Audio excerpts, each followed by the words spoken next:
What's going on, guys? Welcome back into the Very Blessed podcast. My name is Derek. Thank you for clicking on the video and for joining us in our midweek topic. This week's topic, I've entitled the video, Embracing Imperfection, Finding Strength in Weakness. And I think this is such an important conversation to have because of the kind of social age that we live in now. We have easy access, not to just social media, but just media in general. So whether it's on our smartphones, our tablets, on our smart TVs, or even in our infotainment center within our vehicles, we have access to all of this influence and all of these influencers. These influencers tell us how to talk, how to dress, how to act, how much money we should be earning. And again, that's just from the influencers and the media that's around us. But we also get this from our friends. We get it from our family members. We get it from our superiors. We get it from our spouses. We're bombarded with these images and these ideals of perfection that just aren't obtainable. And it leads to these feelings of dejection and depression, and it leaves us questioning our self-worth and just questioning overall who we are. This pursuit of perfection, it's just unrealistic, which leads us to the next part, which is the illusion of perfection. Perfection is unobtainable. It's truly an illusion. There's no way of obtaining perfection, yet we strive so hard to please others, I guess is the best way that I can put that. There's two ways of attempting to achieve perfection. One way is healthy and another is unhealthy. The way of achieving perfection in a healthy manner is to set a goal. Sometimes this goal will be outlandish, but going into it with the mindset that you may not achieve it, but you're going to give it your best effort and get as close to that goal as humanly possible. And then there's the unhealthy way that oftentimes we tend to attempt to achieve perfection, and that is having that perfection goal, and anything less than perfection we consider a failure. And again, that leads to, like I had mentioned before, these feelings of depression, dejection, and low self-worth. But let's go back just a little bit here. When I was talking about the healthy way of achieving perfection, where you set your goal and you get as close to that goal as humanly possible. There it is right there. Humanly possible. That's why perfection is an illusion, is because we as humans are incapable of living perfect lives. We're incapable of being perfect. Life is messy, right? It is imperfect by definition. There's very little that we can do to make life perfect. It happens around us, and we can only do what we can do. We can only contribute to life. We can impact life. We can influence life, but we can't physically change everything. Life is just going to be imperfect. It's going to be messy. That's just how it is. So we have to then find strength in imperfection and in vulnerability. And I understand how that word vulnerability can be really scary. The very definition of vulnerability is that you are susceptible to physical or emotional damage. And that might seem like a negative, but the reality of it is being vulnerable is being human.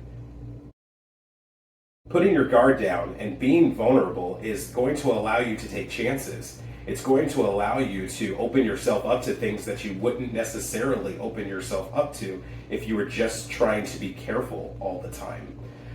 It is our failures that actually make us stronger.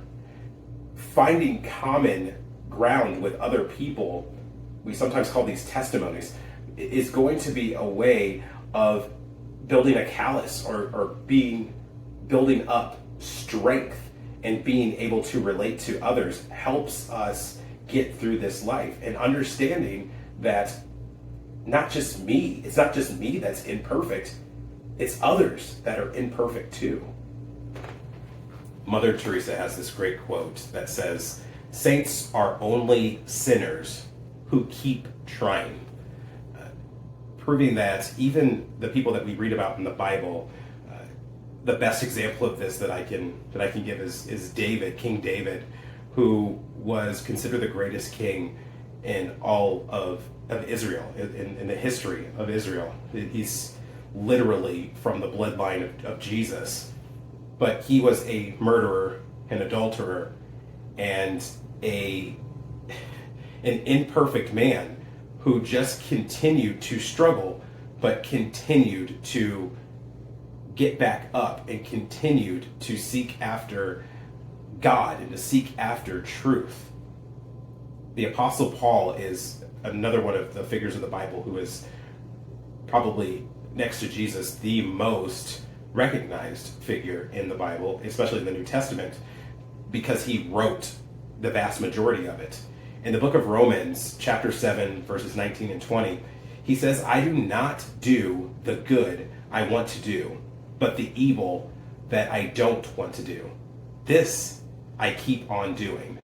Now if I do what I don't want to do, it's no longer I who do it, but it is the sin living in me that does it."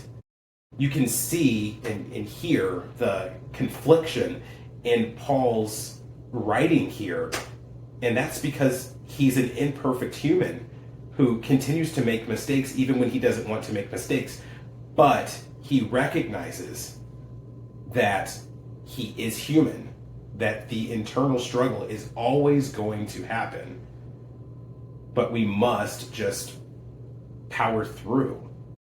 Jesus himself in Mark 10:18 says, "Why do you call me good? No one is good except God alone." And this is Jesus just talking about the human side of him. Though Jesus lived a perfect life, Jesus himself knew that the perfect life that he was living was only because of God that was within him. He was all God and all human, but the human side of him was imperfect. The only reason that he was able to live the perfect life is because of the God side of him. So when we let go of the need for perfection, we can then truly embrace who we are and how we were supposed to live life. Authenticity is about being yourself. It's about being true to who you truly are and not allowing others to influence you to the point where you lose that authenticity. Vulnerability is necessary in order for you to achieve the things that you want to achieve. Failure is necessary in order to achieve the things that you want to achieve.